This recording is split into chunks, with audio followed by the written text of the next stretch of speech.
Las cuatro clases anteriores fueron sobre el siglo XIX, cuyas raíces culturales, históricas, políticas, económicas, es un todo, influyen potentemente en el siglo XX. ¿Y por qué no decirlo también en el siglo XXI? O sea, hasta nuestros días. O sea, de lo que pasó desde la Revolución Francesa en adelante, influye hasta ahora. ¿Ya? Está todo impregnado de eso. ¿Ya? Eh, Bien, siglo XX entonces. ¿Ya? El tema es el imperialismo y la Primera Guerra Mundial. Yo les dejé, con el preuniversitario les dejé una guía de estudios, a lo mejor se las van a hacer llegar pronto, que está re buena, una guía bastante buena. Incluso trae preguntas también intercaladas que les ayuda a refrescar mejor la materia y además de acostumbrarse a responder esa clase de preguntas con vistas a la PTU. ¿Ya? Durante todo el siglo XIX, Europa experimentó profundos cambios en todos los ámbitos de la vida humana. Fue muy drástico el siglo XIX. Realmente es un siglo que el siglo XIX es un punto de inflexión tremendo, ¿ya? Dentro de la historia. Es muy potente. ¿Ya? En materia demográfica, se produjo un aumento significativo de su población debido al mejoramiento de la alimentación y de las condiciones sanitarias. Eso mismo se lo expliqué la clase anterior, ¿ya? La gente está mejor alimentada porque hay mejores técnicas, los productos llegan con mucha más facilidad, hay medios de transporte, qué sé yo, entonces comer es una cuestión que ahora no es del día a día, ¿ya? Recordemos que la economía del antiguo régimen era de subsistencia, ahora está todo tecnificado, está todo, hay mercados ahora en que se mueven los productos. Entonces, los accesos son también mucho más rápidos y mucho más fáciles, ¿ya? Y por otro lado, las condiciones sanitarias. La guía de estudio que yo le entregué habla poco de eso, ¿ya? Yo diría, no es que hable poco, habla casi nada, en realidad, ¿ya? Pero sí hay que mencionar que un gran avance en medicina, ¿ya? En medicina, pero fueron pasos realmente gigantes, gigantes. Vacunas, antibióticos, penicilina, medidas higiénicas. Los doctores antiguamente operaban sin lavarse las manos, así nomás, porque no sabían, si no era de mala gente, no sabían, ¿ya? Y aquí empieza ya a surgir una serie de medidas sanitarias que van a mejorar mucho las condiciones de las personas y por eso la población aumenta tanto. Dicho sea de paso, se ha mencionado también en la clase anterior, se inventa el excusado. Me va a decir que eso, pero es que evidente, po. Si antes, disculpen que el tema sea tan asqueroso, es que antes los desechos humanos se dejaban en basenicas y se arrojaban por la ventana, ¿ya? Entonces, el hecho de tener excusados, de tener una red de alcantarillado, de tener red de agua potable, ¿ya? De tener iluminación eléctrica, son avances que aportaron muchísimo, ¿no es cierto?, a que la gente viviera más, no se muriera tanto. Antes los cabros chicos morían como quieran, yo también se los manifesté, ¿ya? O sea, un matrimonio que tenía unos 15 hijos en promedio, más o menos, ¿ya? O bien, o sea, 12 hijos, algo así, y la mitad se le moría antes de los 10 años, ¿ya? Era por las malas condiciones higiénicas. Entonces, todo eso produce un aumento en la población. Así, para 1870 hay 300 millones de personas en Europa, y para 1914, se dan cuenta, han pasado apenas 44 años, ya van 452 millones. O sea, se produce un aumento muy fuerte de la población por las razones recién explicadas, ¿ya? El proceso de industrialización, del cual explicamos la clase anterior, eh, que es potente, ¿no? Siderurgia, uso del carbón, máquinas a vapor, barcos a vapor, trenes a vapor, en fin, tenemos un proceso de industrialización y metalúrgico muy importante, lo que se traduce en enormes volúmenes de producción, ¿ya? Hay volúmenes de producción eh, muy altos. Antes también había algo, siempre un industria, lógico, pero la industria a la cual estamos aludiendo el siglo XIX es otra cosa, ¿ya? Y la cantidad de productos que está saliendo al mercado es astronómica, ¿ya? Porque se produce para hacer mercadeo. Eso es lo que se busca. No es tanto la subsistencia, no es tanto una cantidad que me permita moverme en un cierto ámbito. No, estoy produciendo masa, ¿ya? Para grandes mercados, ¿ya? Eso se traduce, lo que está puesto ahí, se lo acabo de explicar, en una ampliación de los mercados locales, ¿ya? Se amplían los mercados locales. Eso también en economía se denomina economía de escala, ¿ya? Es decir, se va produciendo cada vez más y en la medida que se produce, los costos individuales de cada producto van siendo más bajos, ¿ya? Por favor, espérenme un segundito, por favor. Espérenme un segundito. Y ahí sí seguimos, ahí sí. Por favor, ¿alguien me podría dar alguna palabrita? Porque estoy un poquito dubitativo con el sonido. ¿Alguien me puede hablar con algo? Hola, profe. Hola, Ah, profe. súper, ya. Listo, muchas gracias, que estaba con dudas. Y eso, ¿no es cierto?, va a producir una presión de los mercados locales, lo que les decía, ¿no es cierto?, lo que se denomina economías de escala. Cuanto más se produce, va incidiendo en un menor valor del costo de producción, ¿ya? A eso le llama economía de escala, y esto los economistas lo tenían muy claro en el siglo XIX, y por eso es que se van haciendo mercados cada vez más grandes, en cierto modo, de forma indirecta, también va a repercutir en la población, porque puede acceder, y también lo mencionamos en la clase anterior, puede acceder a productos que están cada vez más baratos, ¿ya? Camisas, zapatos, qué sé yo, automóviles después, qué sé yo. Finalmente, todo esto redunda, finalmente, en un comercio internacional a gran escala. No, el comercio internacional siempre hubo, obviamente, pero a esta escala jamás. Estamos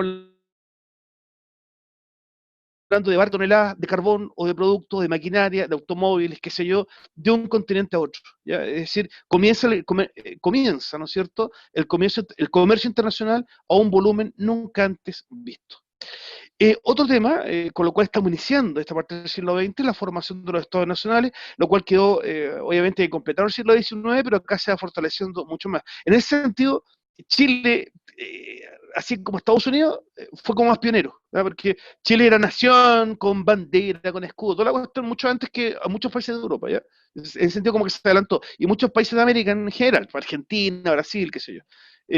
Fue Europa la que fue un poco más lento en eso, algunas naciones, ya porque todavía estaban con el rezago del antiguo régimen, que en realidad eran los territorios del príncipe, del rey, del duque, qué sé yo, pero no, gracias al liberalismo surge esta conciencia de que tú y yo y todos nosotros somos una nación, ¿ya? Somos una nación con una lengua, con una cultura, con una religión, qué sé yo, y establecemos fronteras y surge una bandera y una serie de símbolos.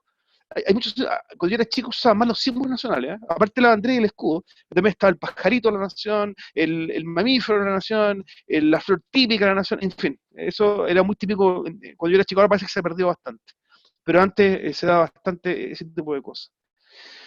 La formación de los estados nacionales arrastra profundos sentimientos patrióticos. Yo creo que es una aclaración, ¿eh? Acuérdense que yo esto lo estoy extrayendo de la guía, pero hay que aclarar un poquito.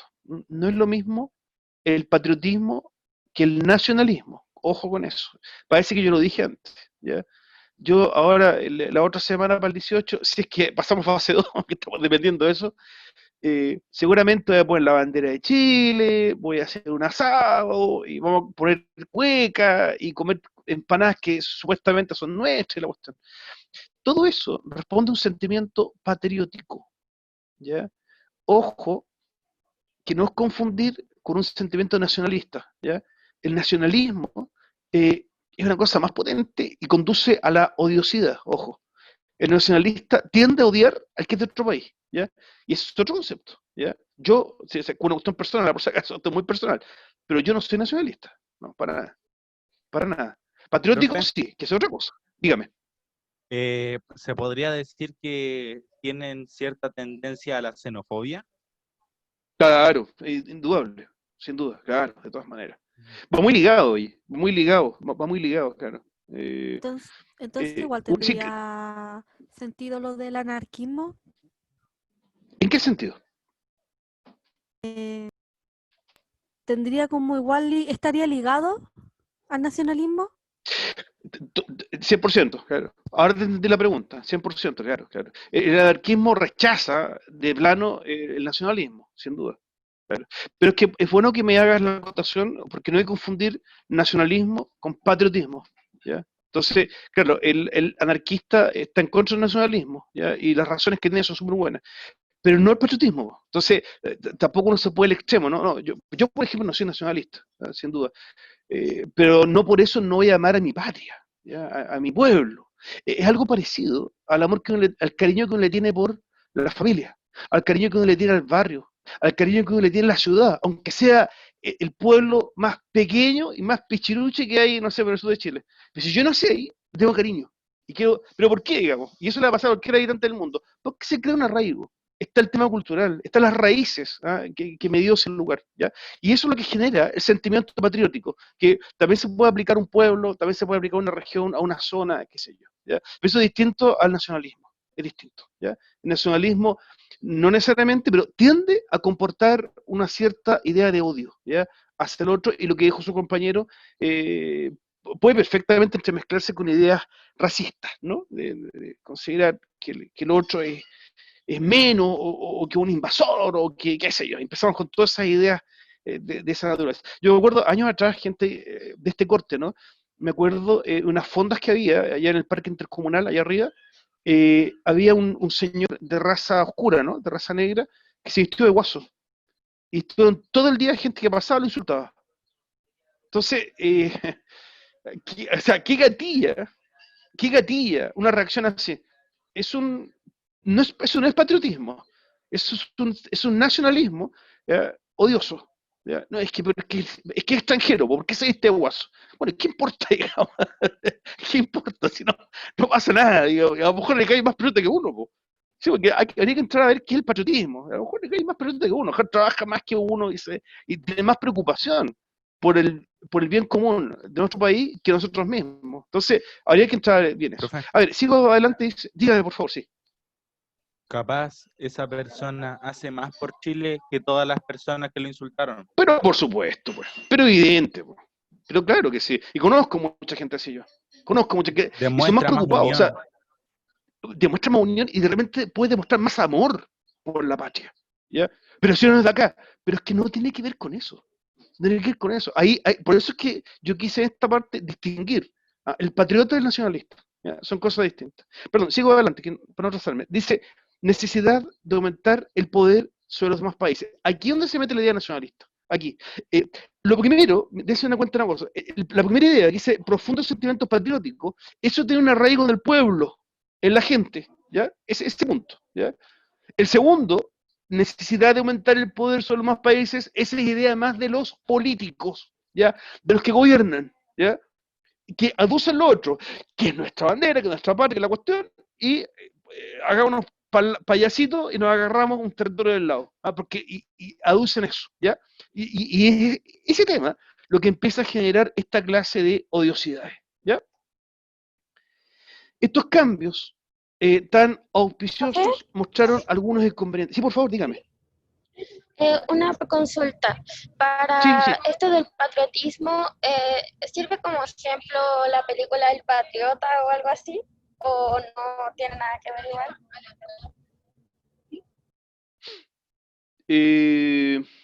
Déjame pensar la respuesta un poquito, espérate. Sí, sí, claro. Sobre todo en el ambiente del patriota, ¿ya? Que el caso, si te refieres a la película dirigida y protagonizada por Mel Gibson, sí, eso es 100% una actitud patriótica. Sí, claro. Claro, porque está el arraigo a su tierra y la opresión de otro estado. Sí, pero lo que pasa es que donde él vivía era el mismo estado. Sí, pero es que él había una opresión injusta, ¿ya? Y eso genera, gatilla, ¿no es cierto?, la rebelión, ¿ya? La rebelión. Entonces, sí, en ese contexto, sí, sí, sería un buen ejemplo, ¿ya? Sería un buen ejemplo. Ah, ya, Decía yo muchas que, gracias. no, de nada, de nada, de nada. Todo lo contrario, cualquier pregunta me la hacen nomás. Estos cambios tan auspiciosos mostraron algunos inconvenientes, ¿ya? Todo lo que hemos hablado hasta aquí, ¿ya? Lo anterior. En primer lugar, el crecimiento de la población demandaba más alimentos y espacios habitables. Recordemos, dijimos en la clase anterior, que los migrantes de los campos se fueron a vivir a villas de miseria. Ahí metamos un poquito las letras que están ahí, lo que se va atrás es una industria. Esto fue muy típico en Europa. ¿Ya? Estaban las industrias y esta pobre gente veía pegar a la industria, porque trabajan adentro, pero en condiciones paupérrimas, míseras. Segundo, la industria requería, por un lado, creciente cantidad de materias primas. Hacían falta muchas. Porque si estaba produciendo, tal como lo acabo de introducir en esta clase, lo dije recién, grandes volúmenes de producción para abastecer los grandes mercados, también necesito grandes volúmenes de materias primas. En segundo lugar, un mercado más amplio para que absorbiera su producción. ¿Ya? Si el mercado no es amplio, no se gesta la economía de escala que yo mencionaba recién. ¿Ya? Necesito que el mercado sea grande. ¿Ya? Si voy a producir zapatos, obviamente que mis utilidades serán cada vez más altas, la que produzca más zapatos y que el costo sea más bajo. Y para eso necesito la economía de escala y por lo tanto necesito mercados también que sean amplios. ¿Ya? Esto entremezclado con el nacionalismo trae que las medidas económicas de carácter, a ver, creo que me expresé mal, lo voy a empezar a leer de nuevo. Dice, las medidas económicas de carácter proteccionista, eso es producto del nacionalismo. A ver, me explico un poco en eso. El proteccionismo es una medida clásicamente nacionalista. Hoy no se usa mucho, ¿ya? Hoy en día casi no hay. ¿Ya? ¿En qué consiste? Es la idea de proteger la industria nacional. ¿Ya? Es el proteccionismo. ¿Ya? Entonces, bajo el ideal nacionalista, surgen estas ideas proteccionistas. Por lo tanto, los franceses no le quieren vender su vino a los alemanes. Y los ingleses no quieren traspasar su carbón a los franceses. Eso lo llevan. ¿Ya? Por esta idea que es lo nuestro. Y mal entremezclan estos conceptos y para evitar, ¿no es cierto?, para proteger la industria nacional y evitar los contactos con los otros países. Entonces, vuelvo a leer, las medidas económicas de carácter proteccionista dificultó el intercambio entre las naciones europeas y hacían surgir la necesidad de obtener las materias primas en otros lugares del planeta a menor costo. Eso es lo que empiezan a buscar, ¿ya? Y en esa época habían pero vastas extensiones del planeta que todavía estaban sin explotar, ¿ya? Así que lo que hacen los países europeos, se tiran para allá, se fueron de cabeza a buscar materias primas a esos lugares, a que tenían muchas. Esto es lo que hace surgir el concepto de imperialismo, que fue brutal, ¿eh? Dicho sea de paso, fue una cuestión brutal, ¿ya? Existe una diversidad de factores o causas que incidieron en el imperialismo del siglo XIX. Vamos revisando una por una. En primer lugar, factores económicos, derivados de la necesidad de expansión de los mercados a escala mundial en pos de la búsqueda de materias primas. Ese es el factor económico. Necesitan materias primas en grandes cantidades. ¿Ya? ¿Dónde están esas materias primas en grandes cantidades? Principalmente en África. África, estimados estudiantes, hasta esa fecha, era casi toda África, eran puras tribus. Así vivían los africanos. Y estaban felices, digamos. Estaban felices en su ambiente. Y si se quiere, eran muy incivilizados, si se quiere ver así, ¿eh? Muy atrasados en lo tecnológico, si quieren verlo desde ese punto de vista. Pero llegando los europeos, los modernizaron y los esclavizaron. Fue una cuestión tremenda. Y le empezaron a sacar materias primas. ¿Ya? Eso fue, pero brutal cómo empezaron a sacar las materias primas. Una consecuencia de eso, pero esto es muy posterior, ya se los comento solamente, como un comentario al margen. El gran drama africano de hoy es porque quedaron con un sistema impuesto que vino de Europa.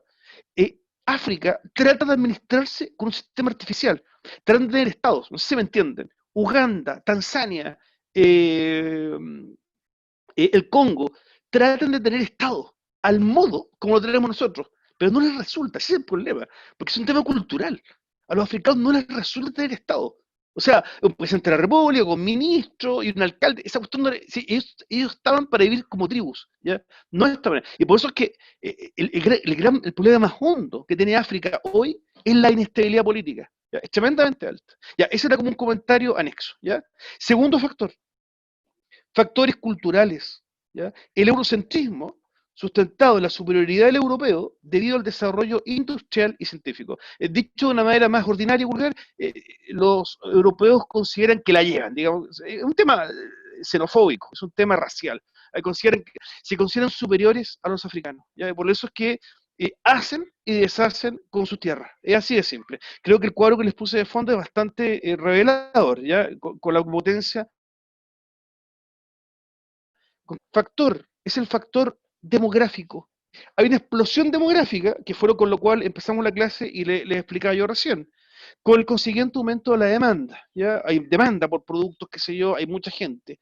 Como corolario de esto, como una extensión de esto, hay migraciones transatlánticas, ¿ya?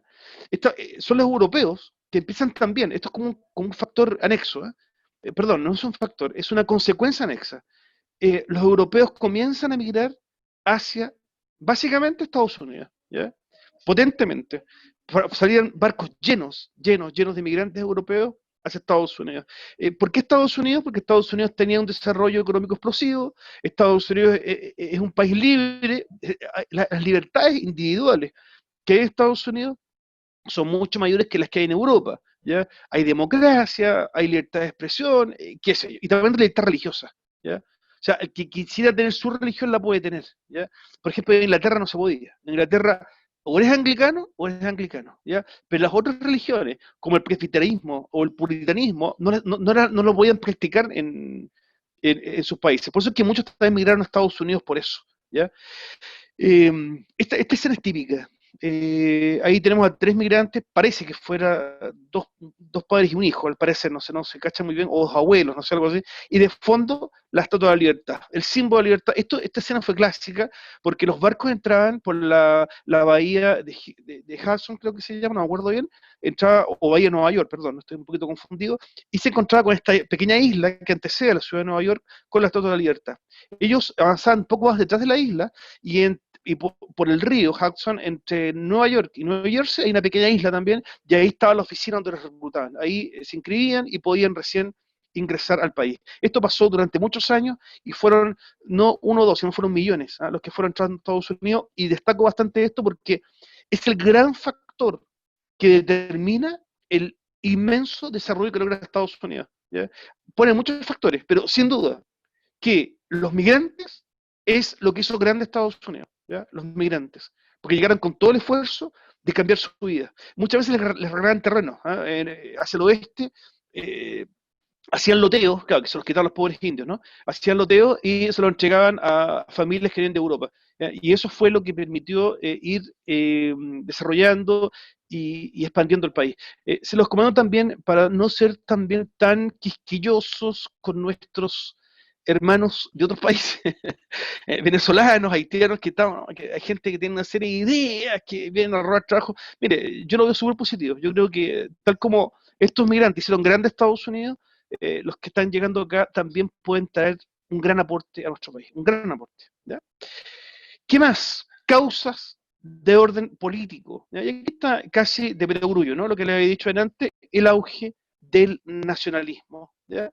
Y finalmente está el factor tecnológico, incremento de las comunicaciones y los medios de transporte, lo que facilita las migraciones campo y ciudad y fuera de Europa. ¿Puede ser tan de peso el hecho que exista un tren? Indudablemente que sí. Indudablemente, pero profesor, ¿cómo? Pero claro, es que no es lo mismo. Si yo vivo en un lugar provenzal al sur de Francia y me quiero trasladar a Lyon o a París, con o sin tren, no es lo mismo. No es lo mismo. Por eso es que la llegada del tren implicó que la gente empezara a trasladarse y se quedase en las ciudades, ¿ya? O sea, fue un factor. De hecho, en el caso de Italia construyó una gran carretera que unió todo el sur de Italia para que se poblara más con gente del norte. ¿Y qué pasó? Sucedió lo contrario. La gente del sur migró hacia Roma, ¿ya? Es decir, las nuevas carreteras, las nuevas autopistas, el ferrocarril, los barcos a vapor y los aviones que van a entrar después, y el automóvil, ¿no? Son factores que van a provocar mayor movilidad. Y también las comunicaciones, ¿ya? Como por ejemplo, el teléfono y el telégrafo, que son dos inventos importantes que también empiezan a traspasar la frontera. Y por qué no decirlo, aunque está recién, ¿no? El cine también es un sistema de comunicación que va a empezar a influir. Aquí tenemos lo que les señalaba recién, el mapa de África. Ustedes ven ahí en color verde claro, está las posesiones británicas, Egipto, Sudán, en la parte del noreste. Hacia el sur, muy importante Sudáfrica, ¿no? espérame, que está con nombres antiguos ahí, estoy tratando de guardar los nombres nuevos. Ahí estaría Uganda, está Mozambique, ¿no? En verde. Si van más al centro, perdón, Uganda está más al norte y al lado Kenia, ¿no es verdad? Todo eso son posiciones británicas, hacia el otro lado, pero al medio, está Nigeria, me imagino es Costa de Marfil, dice Costa de Oro, y Sierra Leona. En color amarillo es muy grande, en todo caso es puro desierto, ¿eh? Puro desierto suele estar amarillo y corresponde a Francia. Por eso es que esos países tienen esos idiomas actualmente, como Argelia, estoy tratando de acordarme los nombres actuales. Bueno, África Ecuatorial debe ser República Centroafricana, Marruecos también, y Madagascar, que está acá, esa isla grande que está allá abajo, Gabón también. En púrpura, Angola y Mozambique, que son posesiones de Portugal. España tenía Marruecos, un pedacito arriba y otro pedacito acá abajo, y nada más, no tenía nada más España.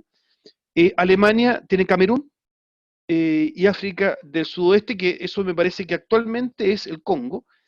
Bélgica también tenía posesiones que están en un color púrpura claro, un lila, ¿sí? Que el Congo belga. ¿Mm? Italia también tenía posesiones como Libia y Somalia. Eritrea no sé qué es actualmente, ahí me pierdo. Y solamente en Estados Libres muy poquito ahí, un pedacito muy poquito de Estados Libres, Liberia, qué sé yo, que no fueron tocados por los europeos. Pero el resto lo repartieron entero, ¿ah? Brutalmente lo repartieron, ¿ya? Y le extrajeron todas las materias primas que pudieron, ¿ya? Con Asia pasó lo mismo. El Reino Unido acá tuvo más presencia, muy potente. La India, o sea, imagínense el tamaño de la India, por favor. ¿Ya? Es enorme, es un país, es el segundo país más grande del mundo, ¿ya? Pertenece a Gran Bretaña, al igual que el que está al lado ahí, que también, en esa época le decían la India también, pero actualmente el que está al ladito, al lado de Afganistán, se llama actualmente Pakistán, ¿ya? Y del otro lado no me puedo acordar, se me olvidó, Birmania, también está en verde, ¿ya? Y algunos países como Omán y uno que está ahí, no sé qué actualmente, eso parece que Arabia Saudita también, ese nombre raro que está ahí. Y donde está Omán, al ladito está lo que actualmente es Emiratos Árabes Unidos, donde está Dubái. Eh, el resto del sudeste asiático está dominado por Francia, lo que ahí dice Camboya y Vietnam, por eso es que hablan francés en esos países, ¿ya? Estados Unidos se agarró a las Filipinas. Las Filipinas era un estado español, ¿ya? Se lo quitaron a España y quedó para Estados Unidos. Y Países Bajos agarró gran parte de Indonesia y Timor. Hay también posiciones japonesas, ahí está Japón más arriba. Japón es potencia a esta altura ya. Japón tiene las Kuriles que está al norte, que ahora es de Rusia eso, y Corea. Toda Corea pasa a ser de Japón, ¿ya? Y Portugal, en un verde oscuro, tiene Macao ahí, que es una pequeña posición, y tuvo antes Formosa, que aquí está marcado como japonés, pero que luego fue lo que actualmente se conoce como Taiwán, que es un estado autónomo. Bien, como ven, la presencia es tremenda, y no solo eso, ¿ah? Con China, China no pertenece a Gran Bretaña, ¿ya? Es un imperio. China está integrado por Manchuria, Mongolia, el Tíbet y Xinjiang, ¿no es cierto? Y conforma 5 estados. Pero, no obstante, si bien es un imperio y todo lo que quieran, está muy ligado a Gran Bretaña, pero muy ligado. La presencia británica en China fue fuerte. Lo que pasa es que los británicos sabían que no podían dominar China, sabían, porque los chinos son indominables. A los chinos jamás los han dominado y nunca se van a dejar dominar, nunca, ¿ya? Por eso que Gran Bretaña no pudo hacer eso, pero sí les impuso tratos comerciales muy potentes, ¿ya? Para lograr también extraerles, ¿no es cierto?, materias primas, ¿ya? Eh, la carrera de las principales potencias europeas por construir sus imperios coloniales las llevó a desarrollar poderosos ejércitos y flotas navales destinadas a proteger sus dominios y rutas comerciales. Aquí empiezan a surgir barcos potentes. O sea, los barcos a vapor ya estaban, ¿eh? Acuérdense que el barco que hunde la Esmeralda acá en Chile, el barco peruano, era a vapor también, pero no como el que está ahí, digamos, no era tan grande, pero sí era a vapor, era un barco mecanizado, no era a vela, ¿ya? Entonces, sí, pero para comienzos del siglo XX ya comienzan a surgir cosas muy potentes. ¿Por qué menciono esto? Porque tal como la tecnología se desarrolló en muchas áreas, en los ferrocarriles, los aviones, qué sé yo, también en el campo del armamentismo también se empezó a desarrollar mucho, ¿ya? Y comenzaban a salir armas muy mortíferas, que hasta aquí no las habían usado, pero sí daba mucho miedo que se empezaran a usar, porque eran armas muy potentes, ¿ya?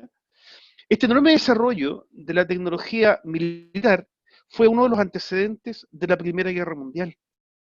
Y si bien el siglo XIX fue un periodo relativamente pacífico para Europa, de hecho, fin del siglo XIX, hasta esta fecha, hasta 1914, para Francia fue llamada la Belle Époque, la época bella, la época bella, porque no hubo guerras, no hubo guerras. Europa estuvo súper tranquila, y sobre todo Francia.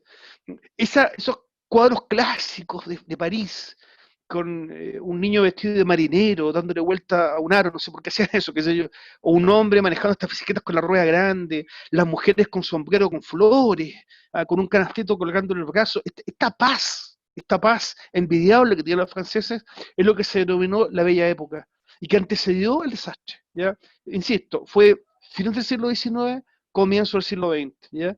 Y fue una época muy romántica, muy clásica para Francia, pero no solamente para Francia, en varios países del mundo se vivió algo por el estilo. Fue la época que se construyó la Torre Eiffel, ¿no? La Torre Eiffel se construyó en 1889 para conmemorar los 100 años de la Revolución Francesa, ¿ya? En medio de una feria que hubo, una feria y se construyó la Torre Eiffel. Esta arquitectura francesa tan clásica es de esa época, que influye en Chile, de hecho. El centro de Santiago es tremendamente afrancesado, tremendamente. La estación central de trenes, que está ahí en la Alameda, es muy afrancesada, ¿ya? Galería Imperio en el centro de Santiago, el Café Santo está cerrado ya, ¿no? El Cerro Santa Lucía, en fin, hay influencia francesa en todos lados, ¿ya? Y es de esta época. La época del intendente de Santiago, Benjamín Vicuña Maquena, corresponde justamente a la Belle Époque francesa. Por eso es que influye tanto, pero tanto, en la ciudad de Santiago, ¿ya? Perdón, sigo leyendo acá. Las tensiones y el ánimo nacionalista originados por la repartición del mundo hacían presagiar la posibilidad de una guerra a gran escala, ¿ya? ¿Por qué? Por todo lo anterior. Porque competían, por este imperialismo, le hizo competir por los territorios africanos y asiáticos, por el nacionalismo que corría por las venas, por la carrera armamentista que hay en todos estos países, especialmente Alemania e Inglaterra.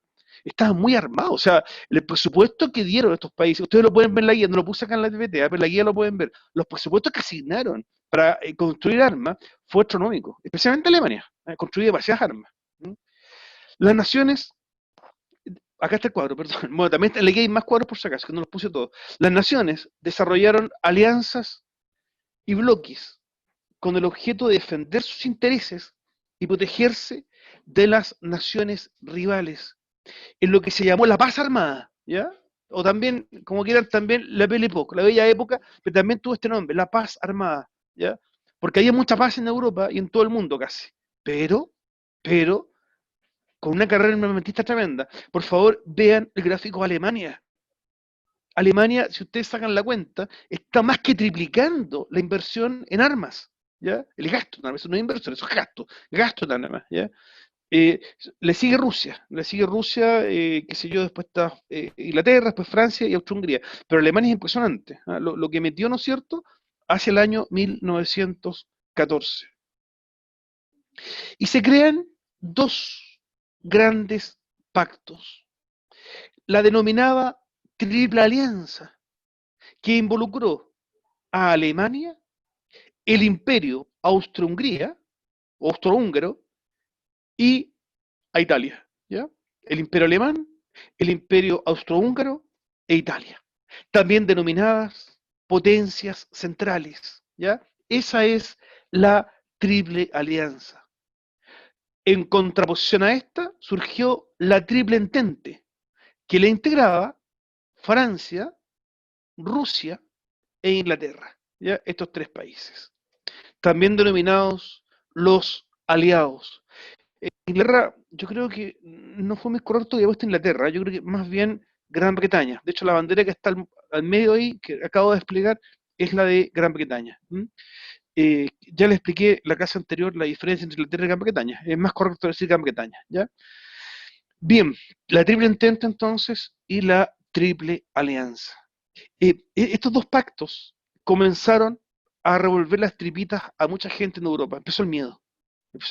¿Qué pasa si estos dos pactos se agarran entre ellos? Hasta aquí, las guerras habían sido mucho de un país a otro. A veces, sí, sin duda que muchas veces pelearon entre varios países, sí pasó. Pero de esta escala, o sea, que lleguen a agarrarse dos bloques a este nivel, piensen que los 6 que están ahí son todos potencias. Son todos potencias. Entonces, realmente daba mucho miedo. Más encima, con el avance tecnológico que se había tenido con el armamento, daba mucho miedo que esto terminase en un enfrentamiento a gran escala. ¿Mm?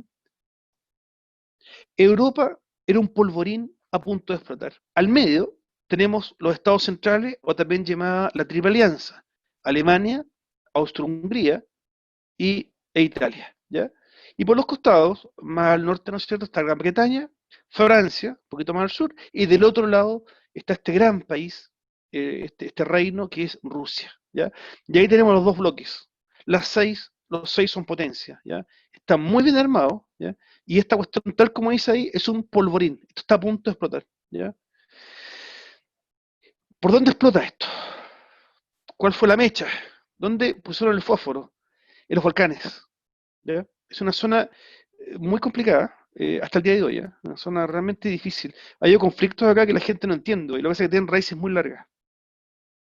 La zona de los Balcanes, localizada en el este de Europa, era un foco de constantes choques, pues también era la frontera entre dos imperios agónicos: el Imperio Turco, acá, también conocido como Imperio Otomano, esto que está acá, y el Imperio Austrohúngaro, que está más allá. Hay muchos países acá que se quieren, justamente por los sentimientos nacionalistas, se quieren salir, ¿ya? Bosnia es uno, ese que está ahí. Bosnia tiene una importancia histórica tremenda. Acá el mapa no lo marca, pero justo al norte de Bosnia hay uno que se llama Croacia, que está ahí, donde estoy moviendo yo la flechita. Y al norte de Croacia hay otro chiquitito también que se llama Eslovenia. No confundir con Eslovaquia, por favor, que Eslovaquia está allá. Es otro país. Este es Eslovenia, que está aquí, ¿ya? Eslovenia, Croacia, Bosnia. Ya, ¿cuál es el drama acá? A ver, para ser bien, la guía está expresado, pero muy largo, empieza a latir un poco la guía con eso. El drama acá es que estos países se fueron desligando de Turquía, los que están acá, perdón, los que están al sur de esta línea, ¿ya? O sea, estos que están aquí, se fueron desligando de Turquía, se fueron saliendo. Rumania, Bulgaria, Serbia, se fueron saliendo, ¿ya? El problema fue que uno de estos trató de descolgarse y se metió Rusia. Ahí, pinché sin querer, espérenme. Se trata de meter Rusia, ¿ya? Y esto pone en alerta a Austria-Hungría. Hay momento. ¿Qué se está metiendo Rusia en este lado acá? No, que los queremos ayudar. No. Y ahí empezó esto, el polvorín, y empezó a explotar por acá, ¿ya? La injerencia de Rusia puso en alerta a Alemania y a Austria-Hungría, quienes vieron cómo Rusia tomaba mayor control de la zona al tiempo que ellos lo perdían. El escenario quedaba a la espera de algún suceso que afectara más directamente a algunas de las grandes potencias para que el conflicto pasara a un nivel mayor. Es decir, como decimos en Chile vulgarmente, como decimos en Chile, estaban hediondos a combo. Así se dice en Chile, ¿no? Estaban hediondos a combo, ¿ya? Querían puro pelear, ¿ya? Pero no había todavía motivo, salvo que estaban ya rojos de rabia porque Rusia se estaba metiendo en los países volcánicos, ¿ya? Eso les causó indignación, mucha rabia. Algo tenía que pasar. Y pasó. Resultó que un estudiante universitario, en el 28 de junio de 1914, le pegó no sé cuántos tiros al archiduque de Austria-Hungría y a la esposa. Ellos eran los aspirantes al trono del Imperio Austrohúngaro, ¿ya? Y eran serbios ellos. Y en la ciudad de Sarajevo fueron asesinados, ¿ya? Ya que quería Serbia estar independiente y estar con el apoyo de Rusia, y Rusia nos va a ayudar, porque vamos a ser autónomos, no queremos más influencia, y está en ese ambiente cuando se produce este atentado terrorista, ¿ya? Y matan al archiduque, y empieza la guerra. Fíjense que acá yo lo describo, no para marear, sino para darse cuenta del que pasó. Esto desencadena la Primera Guerra Mundial. Por favor, las fotos que están dispuestas ahí, como que muestran un poco las contradicciones, ¿eh? Dense cuenta, en primer lugar, voy a mostrar con la flechita. Van marchando tocando la banda. Están súper contentos, po. Oye, si esto que dije recién vulgarmente, estaban hediondos a combo, es que realmente querían pelear. ¿Saben por qué hay tanta gente ahí, en este cuadro de acá? Esa fila que dice oficial de la Armada, hacían filas de inscribirse para pelear, todos querían pelear, ¿ya? Pero no sabían en el forro que se estaba metiendo la gente. No eran las guerras románticas de antes, bueno, la guerra nunca ha sido romántica, po, pero la tecnología armamentística era brutal, ¿ya? Esta gente no está acostumbrada a que te den una granada y te cortar las piernas, ¿ya? No estaban para eso, ¿ya? Y eso es lo que venía. Veamos cómo se desencadena esto después del atentado terrorista en Sarajevo. Ante esta situación, el Imperio Austrohúngaro declaró la guerra a Serbia, ¿ya? Un mes más tarde, ¿ya? O sea, le pegaron el balazo al compadre y declaró la guerra a Serbia, con el objeto de poner fin al movimiento nacionalista serbio y porque creía que Rusia no llegaría a aliarse con Serbia, 28 de julio. No obstante, Rusia respondió movilizándose contra Austria el 30 de julio. Alemania, al notar que Rusia no retiraría sus tropas, le declaró la guerra el 1 de agosto. Ese mismo día, los franceses comenzaron a movilizar sus fuerzas. Alemania le declaró la guerra a Francia el 2 de agosto. Comenzó a movilizar sus fuerzas e invadió Bélgica el 4 de agosto. Esta invasión hizo reaccionar a Inglaterra, que le declaró la guerra a Alemania el 4 de agosto. Y el Imperio Austrohúngaro le declaró la guerra a Rusia el 5 de agosto. Otra vez un chilenismo, quedó la patada. O sea, se agarraron todos con todos. ¿Ya? Parece esas peleas, algunas yo veía mucho el estadio antes, muchísimo. Estas peleas entre barras que está la cosa ahí de repente, quedan como para todos lados. Que bueno, lo vi en el estadio, ¿no? Era algo así. ¿Ya? La cuestión explotó y empezaron a pegarse todos. ¿Ya? Y empezó esto que la gente denominó la Gran Guerra. ¿Ya? Se llama así, la Gran Guerra. Vuelvo a insistir en la imagen. Por favor, miren la cara de los soldados. Van súper contentos, se querían pelear. Y las mujeres están todavía en esta actitud romántica, que el soldado pasa por la calle y le entregan rosas al soldado que va a pelear al frente. No sabían, como decimos en Chile, con la chichita que se estaban curando. ¿Ya? Este enfrentamiento iba a ser, yo creo, ninguno de los que volvió hubiese querido jamás que hubiese empezado este conflicto. Fue tremendamente fuerte, ¿ya? A favor de la Triple Entente se incorpora Japón el mismo año, 1914. ¿Ya? Ese año se incorpora Japón, pero Japón no operó directamente. ¿eh? Japón más que nada brindó apoyo logístico a Gran Bretaña más que nada. ¿Ya? 1915, Italia se cambió de bando. ¿Ya? Italia hace rato que estaba dubitativo con el tema y se salió de la Triple Alianza y se pasó a la Triple Entente. ¿Ya? 1916, Portugal y Rumania se incorporaron también a la Triple Entente en la guerra y los valientes norteamericanos, que siempre hago ironía con esto, Estados Unidos muy pillo, esperó hasta el último. Estados Unidos muy pillo, esperó el último, primero hizo negocio con la guerra, le vendió armas a todos, los norteamericanos, siempre buscando la oportunidad. Le vendió armas a todos y salieron como héroes los pelas al final, en la segunda redundancia en la misma talla. Se metieron el último año, porque el de guerra terminó el 18 y en 1917 se incorporó a Estados Unidos. ¿Ya? Y esto ya dejó de llamarse la Gran Guerra, esto le llamaron la Guerra Mundial. ¿eh? Habían muchas naciones involucradas y la gran mayoría de ellas eran potencias. ¿ya? Esto fue un desastre total. Por otro lado, a favor de las potencias centrales se alió Turquía. Turquía tiene, hasta el día de hoy, tiene un odio grande hacia los rusos. ¿ya? Por ese lado también se fueron con las potencias centrales. Y Bulgaria, también me imagino también por el odio hacia Rusia, que lo tienen del país limítrofe, ¿no? También se unieron a las potencias centrales. Ahí tenemos el plano, ¿no? El Imperio Alemán, ¿no es cierto? Dejemos mostrar ahí con la fechita. El Imperio Alemán, pegadito al Imperio Austrohúngaro. Bulgaria se incorpora a las potencias centrales, o también llamado la Alianza, ¿no es cierto? Y el Imperio Otomano, que está acá. Ahí está la flecha, el Imperio Otomano.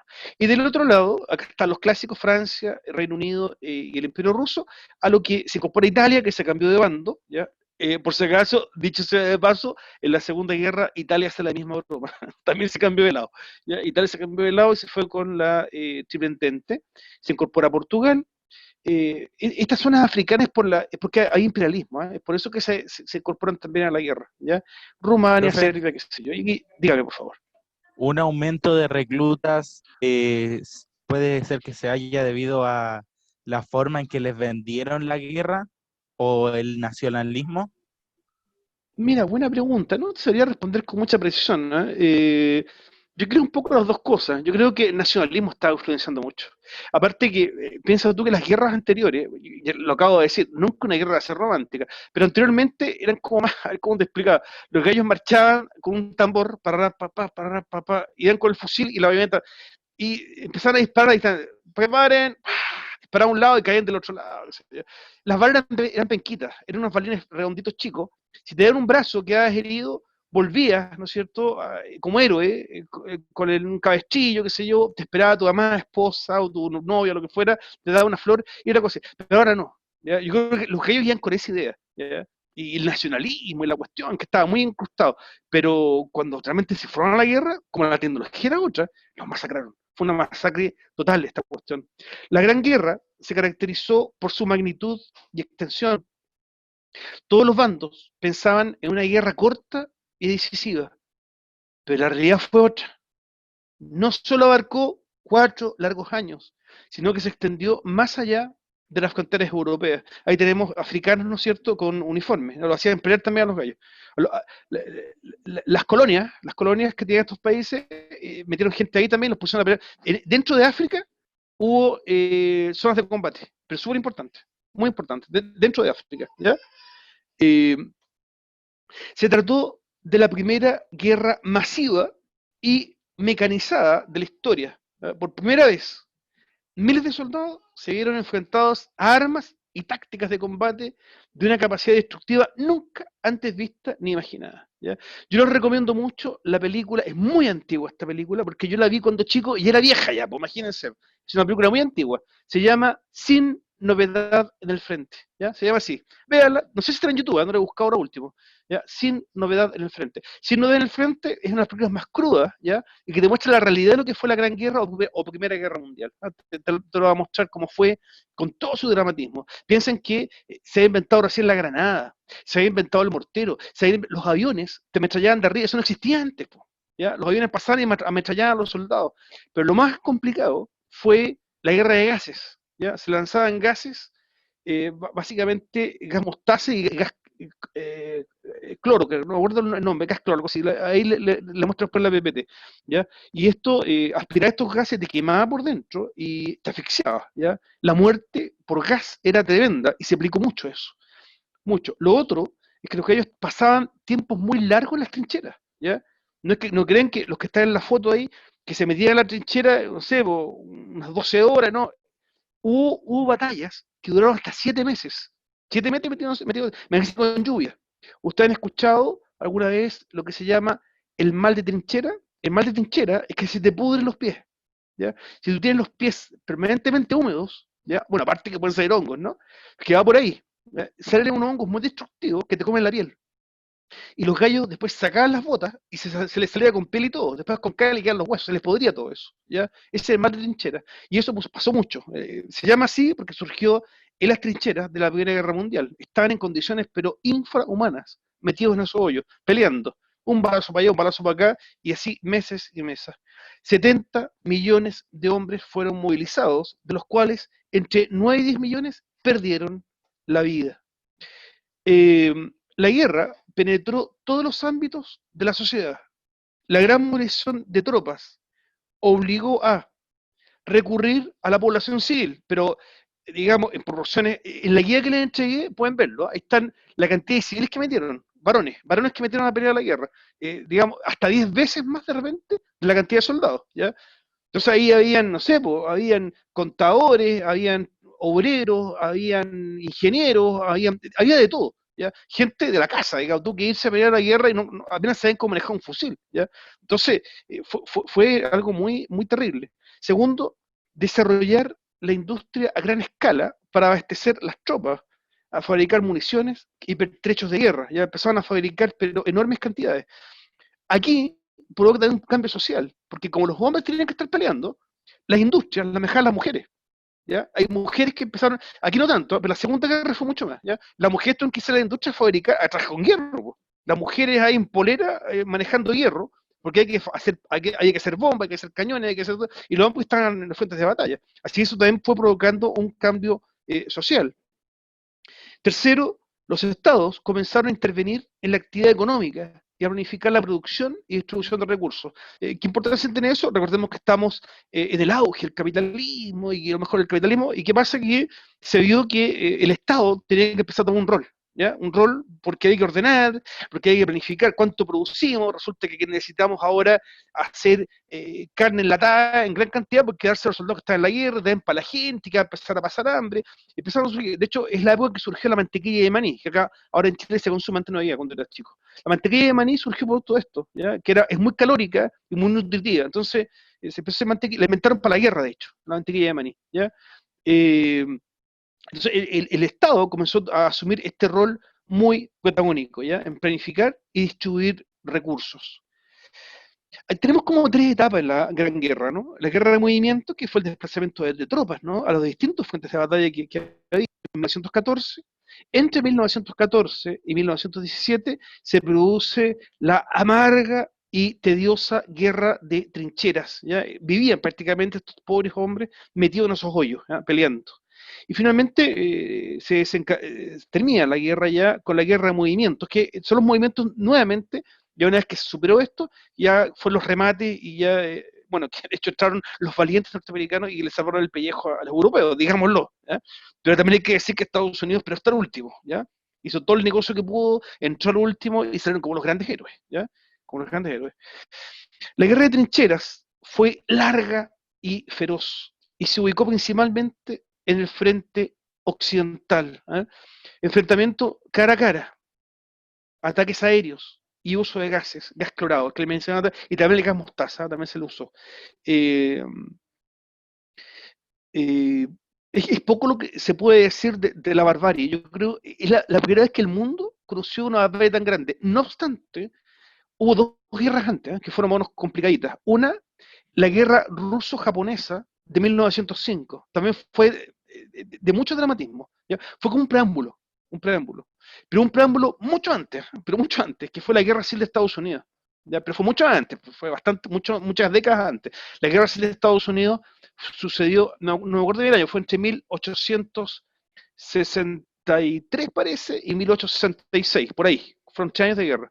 Y también hay, claro, que fue mucho más antes, con tecnología mucho más antigua, pero también se ve mucha brutalidad. Pero la Gran Guerra, o también conocida la Guerra Mundial, o la Primera Guerra Mundial, se desató la maldad. Fue realmente el uso de tecnologías muy avanzadas y que dejaron a mucha gente mutilada, a mucha gente herida, y también con la psiquis mala. La gente salió mal de la guerra por el hecho de haberla padecido, ¿ya? Entre medio, Rusia se sale de la guerra, ¿ya? Los aliados pierden una importante potencia, que es Rusia. En 1917, ¿por qué? Porque Rusia le acaece una guerra interna, ¿ya? Comienza una guerra interna dentro de Rusia. Pobre cabro chico, sobrecogieron las fotos, ¿ya?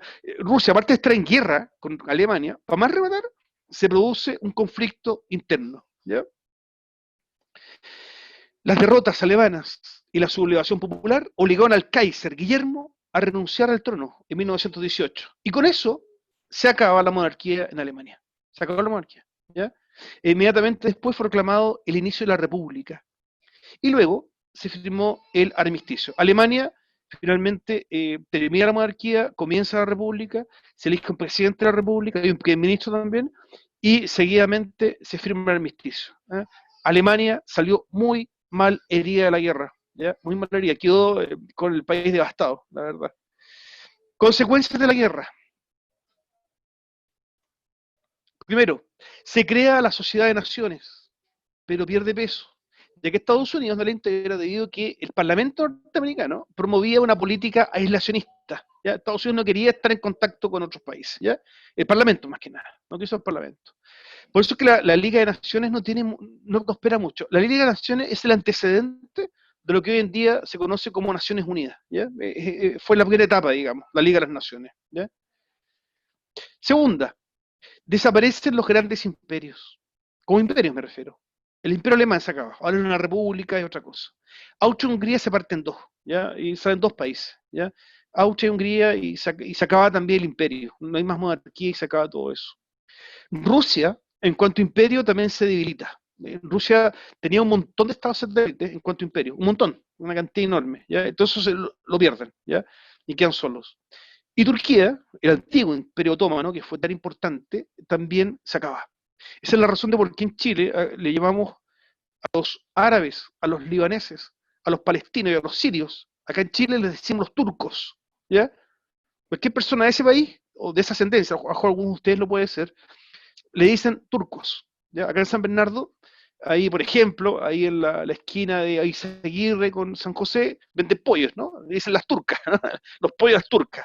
Pero no son turcos ellos, ninguno de ellos son turcos, ¿ya? Son árabes o sirios, creo que las sirias que están ahí son sirias, ¿ya? Entonces, ¿pero por qué? Porque eran del antiguo Imperio Otomano, por eso le decían los turcos, ¿ya? Pero ese imperio se acabó, ¿ya? Esa gente que llegó a San Bernardo llegó en esa época, antes que cayera el Imperio turco, ¿ya? Fue un poquito antes. Surgen nuevos estados, Yugoslavia, la unión, ¿no es cierto?, de Croacia, Serbia, Eslovenia, Bosnia, Montenegro y Kosovo. Checoslovaquia, que es la unión de la República Checa y la República Eslovaca. Polonia, reconstruida, ¿ya? Porque quedó al medio. Polonia siempre quedó al medio de todos estos líos. Lituania, Letonia, Estonia y Finlandia son países que eran de Rusia y que se independizaron. Austria y Hungría empiezan a actuar como entidades autónomas, ¿ya? Ahí está el nuevo mapa de Europa, muy parecido al de ahora, no igual, ¿ya? Pero se configura una cosa distinta. Está bastante parecido como es ahora, bastante parecido, ¿ya? Número 4. Queda sembrada la semilla de otra guerra. Hay algunos historiadores que dicen que en realidad la Primera y la Segunda Guerra Mundial es una sola guerra, ¿ya? Es una sola, pero que con dos etapas, digamos, ¿ya? Bueno, queda listo para otra guerra. La dureza, pero básicamente por esto, la dureza de las sanciones impuestas a Alemania provocan más tarde la reacción del pueblo alemán, ¿ya? Dígame. ¿Y usted qué cree con respecto a eso de que usted cree que haya sido solo una guerra, pero en parte, o sea, dividida en dos, o solo fueron dos guerras diferentes?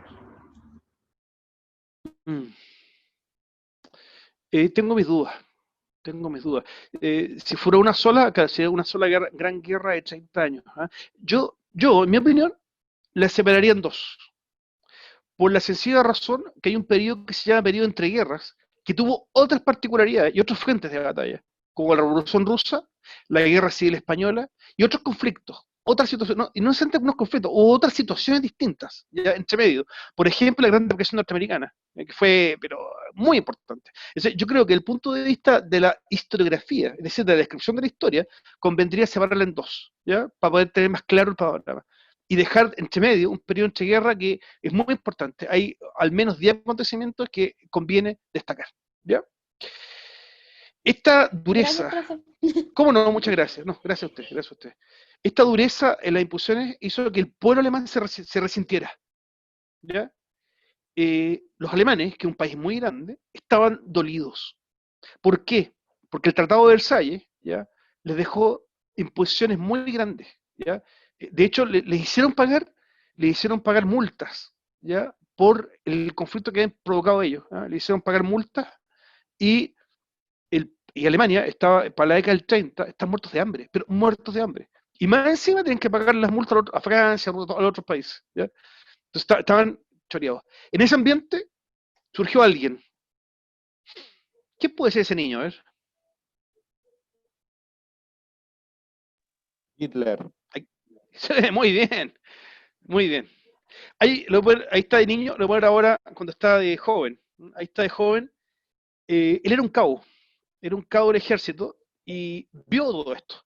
Y él dijo, yo no quiero ver a mi país sumido en esta humillación, ¿ya? Y tiene un ideal, tiene ideales de hacer otra cosa a Alemania, ¿ya? Todos saben lo que va a pasar. Y sobre eso creo que este tema lo vamos a abordar, creo que no otra clase, sino después la que sigue, ¿ah? Porque tenemos que ver todavía lo que pasa, justamente lo que le respondía a su compañera, lo que se denomina el periodo entre guerras. Bien, dramático el fin, ¿eh? Mucha muerte, fue mucha gente que murió. Chicos, no me acuerdo, en este momento no sé si al aire está Caritas, ¿no? Si por favor, si me pudiesen decir si la otra semana hay clases, que no estoy muy seguro. Si me están escuchando.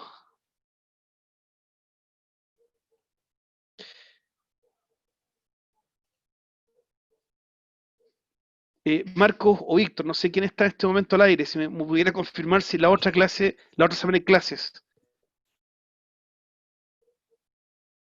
No, no hay nadie, ya no importa. Bueno, yo llevo varios años haciendo este universitario y siempre en la semana de fiestas patrias no se hacía clase, así que supongo que no va a haber. Yo voy a esperar que en realidad confirme confirme la autoridad acá, pero están en este momento, pero parece que no están escuchando, entonces no, por eso es que no me responden. Bueno, vamos a esperar que ellos nos digan, ¿ya? Que ellos nos digan. Yo supongo que no, porque todos los años no se hacía. ¿Ya? Oye, hoy día hubo muy poquita gente, qué pena, muy poquita. No sé qué sucedió. Ojalá que tengamos más personas para la otra sesión. Ah, perdón, que le vi mal, hay 11 personas, no he dicho nada. Perdón. Vi mal. Hay 11 personas, está súper bien, ¿Alguna pregunta? ¿Dudas? Yo tengo una, profe. Dígame, por favor. Con respecto a Hitler, ¿usted cree que es, aparte de ver su país sumido en la mismísima ruina y el hambre de nacionalismo que se le impuso, haya sido la razón por la cual él comandara en la Segunda Guerra Mundial con todo esto del nazismo y la muerte de los judíos? Muy buena pregunta. Yo quiero responder en extenso cuando corresponda, pero si te puedo adelantar lo siguiente, no. Yo te diría, a ver, si el tema del nazismo es culpa de Hitler, no. Hitler es un hombre que llevó a la práctica un sistema filosófico antiguo, alemán. ¿Ya? Esto venía de mucho antes. Hay un filósofo que se llama Heidegger, que ya tiene esta idea. Está expresado en muchas cosas. Está expresado en la música, está expresado en el arte. La idea de hacer de Alemania un país con un superhombre de gente, pero tremendamente aria y que desarrolle a Alemania y transforme los dueños del mundo, viene de 100 años antes. De 100 años antes. Yo soy muy amante de la música clásica. Se escuchan las óperas de Richard Wagner de 1850, ya está reflejando eso. ¿Ya? Si alguien ve Los Simpsons acá, en Los Simpsons, cuando el señor Burns una vez ya tomó una casa con un tanque, pone una música. En el tanque le pone una música, que es Wagner. Eso alude, ese capítulo de Los Simpsons, alude a que Hitler también puso en los tanques y en los aviones música de Richard Wagner. No es casualidad.